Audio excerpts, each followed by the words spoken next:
Здравствуйте, в эфире новости экономики, в студии Евгений Боженко. В эти дни завершаются перевозки по автозимникам республики. Уже завезено на 35 тысяч тонн больше запланированного объема – 679 тысяч тонн вместо 644. А по сравнению с прошлым годом больше на 70 тысяч тонн. Все отраслевые предприятия – Якутопторг, ГУП-ЖКХ, Саханефтегазсбыт – свои плановые работы уже заканчивают. В сезон навигации планируется завезти 1 миллион 150 тысяч тонн грузов для нужд жизнеобеспечения и примерно такой же объем экономических грузов. Общественная организация «Опора России» поддерживает инициативу Минфина ввести в Российской Федерации с 2019 года налог на самозанятых со ставкой 3%, но предлагает установить верхнюю границу доходов для обложения этим налогом на уровне 20 миллионов рублей в год. В четверг Минфин Российской Федерации предложил ввести в России с 2019 года налог на профессиональный доход со ставкой в 3% для самозанятых граждан, репетиторов, нянь, домработниц и прочих лиц, которые оказывают частные услуги, но сейчас в основном делают это нелегально. В настоящее время в министерстве обсуждают предельный размер доходов, который должен подпадать под этот режим.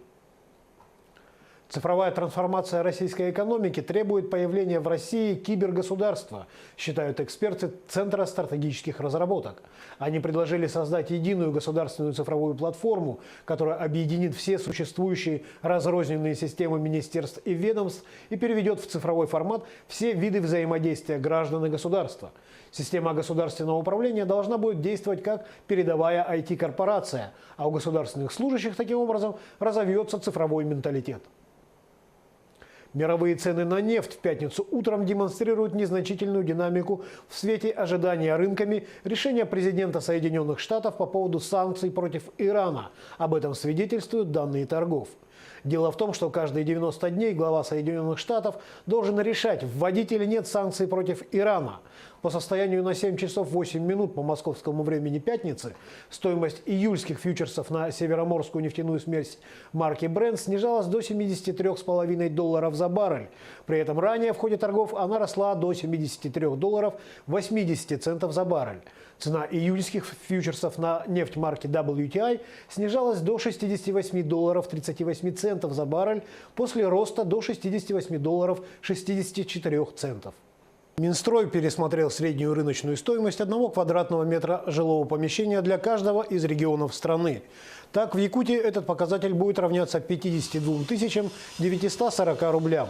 Это один из самых высоких показателей по стране. Установленные Минстроем цены отличаются от реальных рыночных. При этом средняя рыночная стоимость квадратного метра жилья применяется для расчета размера социальной выплаты гражданам, которым субсидии на приобретение жилья предоставляются за счет средств федерального бюджета. Упрощенный порядок въезда в Северную Корею по электронным визам будет доступен для якутян. Законопроект об электронных визах для жителей Дальнего Востока России сейчас находится в Государственной Думе. Планируется, что по мере технического оснащения пунктов пропуска в аэропортах воспользоваться упрощенным способом оформления документов и прохождения таможенного досмотра смогут и жители Якутска.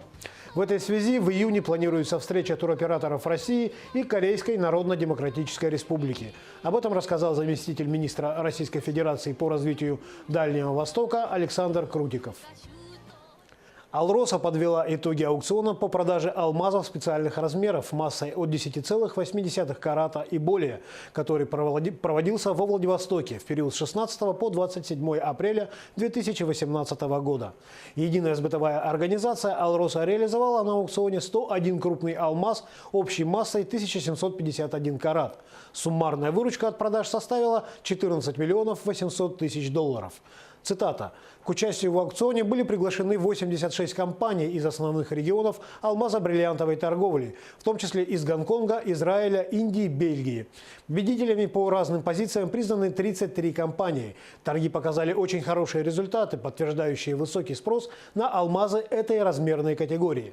Так прокомментировал итоги аукциона член правления, директор единой сбытовой организации «Алроса» Евгений Агуреев. Более 115 тысяч заявок подано на получение дальневосточных гектаров. Около 46 тысяч граждан уже стали их обладателями. Больше всего желающих в Приморском крае – 45 тысяч заявлений. На втором месте по привлекательности находится Якутия – 20 тысяч заявок. Напомним, в рамках программы каждому гражданину России предоставляется право на получение земельного участка площадью до 1 гектара на Дальнем Востоке бесплатно.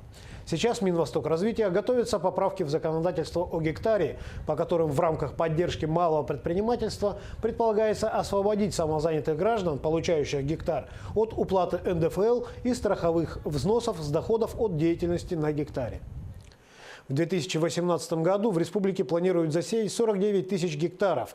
Из них 11 тысяч – это зерновые культуры, 8400 – картофель, 2100 – овощи в открытом грунте и 27 тысяч гектаров – кормовые культуры. Из 21 района республики, где занимаются растениеводством, в 18 планируют сохранить и увеличить площади яровых культур по сравнению с прошлым годом. К началу посевной будет подготовлено около 800 тракторов, 297 плугов, 210 культиваторов и 197 сеялок. Топливо в данное время обходится для сельских жителей 50-53 рубля за литр. Об этом сообщила пресс-служба Минсельхоза Республики. Тем временем экспорт сельхозпродукции из России к 2024 году достигнет 45 миллиардов долларов, считает министр сельского хозяйства Российской Федерации Александр Ткачев. Экспорт российской сельхозпродукции в 2017 году составил 20 миллиардов 700 миллионов долларов против 17 миллиардов 100 миллионов долларов в 2016. Минсельхоз ожидает, что экспорт зерна из Российской Федерации в текущем году составит порядка 53 миллионов тонн. Поставки пшеницы могут достичь 40 миллионов тонн. По итогам сезона Россия займет первое место в мире по экспорту пшеницы и второе по поставкам зерна в целом. По словам министра, у Российской Федерации по поводу экспорта сельскохозяйственной продукции амбициозные планы, и страна планирует продавать не только зерно. Сегодня премьер-министр Российской Федерации Дмитрий Медведев проведет совещание о контроле качества экспортной сельскохозяйственной продукции. С 1 августа 2018 года российские железные дороги будут указывать время отправления и прибытия поездов на билетах по-новому. Сейчас указывается московское время, независимо от пункта прибытия или отправления поезда. С 1 августа будет указываться местное время с уточнением, на сколько часов оно отличается от московского. Билеты обновленного формата отображения времени для поездов дальнего следования появятся в продаже уже сегодня, 4 мая. Введение обязательной маркировки товаров в России не повлияет на их стоимость, заявил глава Минпромторга Денис Мантуров.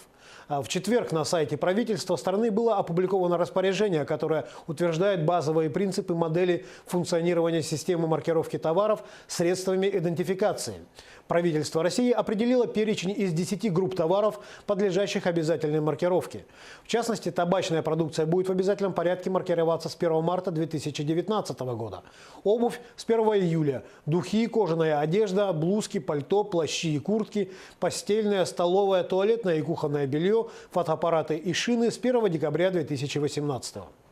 На этом все. Оставайтесь в курсе экономических событий на Якутия 24.